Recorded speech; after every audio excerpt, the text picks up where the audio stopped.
ایران، امریکہ اور اسرائیل کے درمیان جاری حالیہ جنگ نے عالمی معیشت کو شدید بحران سے دوچار کر دیا ہے۔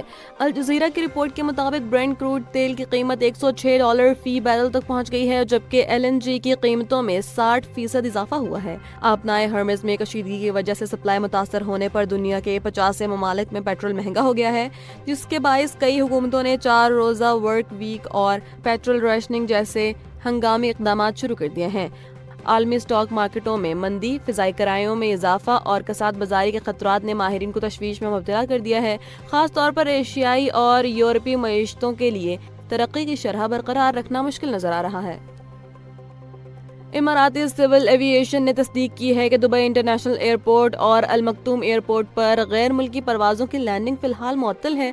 فلائٹ مانیٹرنگ ویب سائٹس کے مطابق صورتحال کی سنگینی کو دیکھتے ہوئے دبئی کی مقامی ایئر لائنز نے بھی اپنے آپریشنز ایک بار پھر محدود کرنا شروع کر دیے ہیں۔ دوسری جانب ابوظہبی کے شاہ گیس فیلڈ، جسے ڈرون حملے میں نشانہ بنایا گیا تھا، وہاں لگی آگ پر ریسکیو ٹیموں نے مکمل قابو پا لیا ہے۔ تاہم حکام کا کہنا ہے کہ جب تک نقصان کا مکمل جائزہ نہیں لیا جاتا، فیلڈ میں تمام سرگرمیاں معطل رہیں گی۔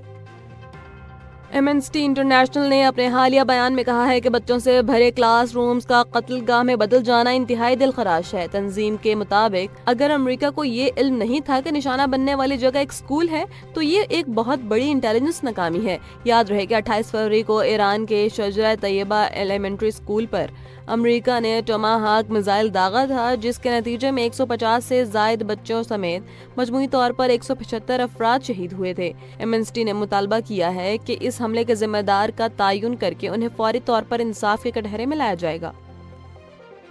خلاف ورزی اور انٹیلیجنس کی ناکامی۔ قطر کے دارالحکومت دوحہ میں آج صبح 6:38 پر زوردار دھماکوں کی آوازیں سنی گئیں، جس کے بعد پورے شہر میں خوف و ہراس پھیل گیا۔ قطری وزارت دفاع نے تصدیق کی ہے کہ مسلح افواج نے ملک کو نشانہ بنانے والے ایک میزائل حملے کو فضا میں ہی ناکام بنا دیا ہے۔ وزارت داخلہ کے مطابق سیکیورٹی خطرہ اب ختم ہو چکا ہے اور صورتحال کنٹرول میں ہے۔ واضح رہے کہ گزشتہ روز بھی دوحہ میں دھماکوں کی آوازیں سنی گئی تھی، جبکہ متحدہ عرب امارات کے فجیرہ انڈسٹریل ایریا میں بھی ڈرون حملے سے پیٹرولیم تنصیب میں آگ لگنے کی اطلاعات ہیں۔ ماہرین کا کہنا ہے کہ خلیجی ممالک میں بڑھتے ہوئے میزائل اور ڈرون حملے خطے کو ایک خطرناک کشیدگی کی طرف دھکیل رہے ہیں۔ رمضان المبارک کی 27ویں شب کے موقع پر ملک بھر کی مساجد اور امام بارگاہوں میں خصوصی عبادات، ختم قرآن اور محافل شبینہ کا اہتمام کیا گیا۔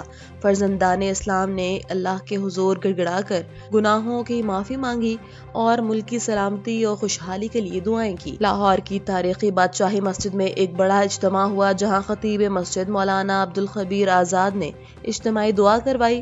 اس موقع پر صوبائی وزیر اوقاف اور مذہبی امور شافع حسین نے بھی خصوصی طور پر شرکت کی۔ ملک بھر کی تمام چھوٹی بڑی مساجد میں شب بیداری اور اعتکاف کرنے والوں کے لیے خصوصی انتظامات کیے گئے۔ مولانا عبدالخبیر آزاد کی زیر قیادت دعا، جس میں اعلیٰ حکام اور ہزاروں شہریوں نے شرکت کی، تلاوت کلام پاک، استغفار، صلاۃ التسبیح اور امت مسلمہ کی سربلندی کے لیے خصوصی دعائیں کروائی گئی۔ اوول آفس میں میڈیا سے گفتگو کرتے ہوئے صدر ٹرمپ نے کہا ہے کہ امریکہ نے دہائیوں تک نیٹو اور دیگر اتحادیوں کے دفاع پر اربوں ڈالر خرچ کیے، لیکن جب امریکہ کو ضرورت پڑی تو یہ ممالک غائب ہیں۔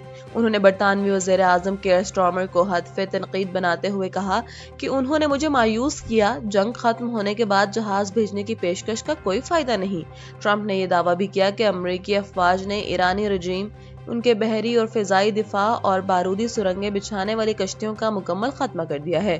انہوں نے مزید کہا کہ ایران میں اب کوئی مذاکرات کے قابل قیادت موجود نہیں اور غالباً نئے سپریم لیڈر بھی زندہ نہیں ہے۔ ابوظہبی حکومت کے مطابق ریسکیو ٹیموں نے شاہ گیس فیلڈ میں لگنے والی آگ کو مکمل طور پر بجھا دیا ہے۔ حکام نے واضح کیا ہے کہ واقعے میں کوئی جانی نقصان نہیں ہوا، البتہ نقصان کے تفصیلی جائزے تک فیلڈ میں تمام سرگرمیاں معطل رہیں گی۔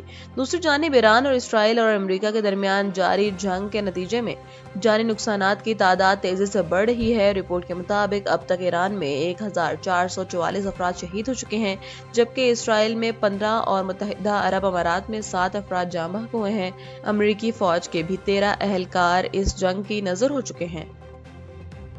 ASP قرۃالعین کے مطابق اس منظم گروہ نے افغان شہریوں کو میٹرک کے جعلی سرٹیفکیٹس فراہم کیے، جن کی بنیاد پر ان شہریوں نے پاکستان کے ڈومیسائل اور قومی شناختی کارڈ بھی بنوا لیے۔ پولیس کی جانب سے گرفتار ایک ملزم نے دوران تفتیش اعتراف کیا کہ بورڈ کے اعلیٰ حکام کے سرپرستی میں یہ دھندا چل رہا ہے۔ ملزم کے بیان کے مطابق جعلی سرٹیفکیٹس کے لیے 5 لاکھ روپے، فیل طالب علم کو پاس کرنے کے لیے 50,000 روپے، جبکہ نمبر بڑھوانے کے لیے 50,000 سے 1 لاکھ روپے تک وصول کیے جاتے ہیں۔ اس نیٹ ورک میں بورڈ کا کنٹرولر مرکزی کردار بتایا جا رہا ہے، جبکہ 2 سرکاری اور 2 نجی اسکولوں میں ملوث ہونے کے شواہد بھی ملے ہیں۔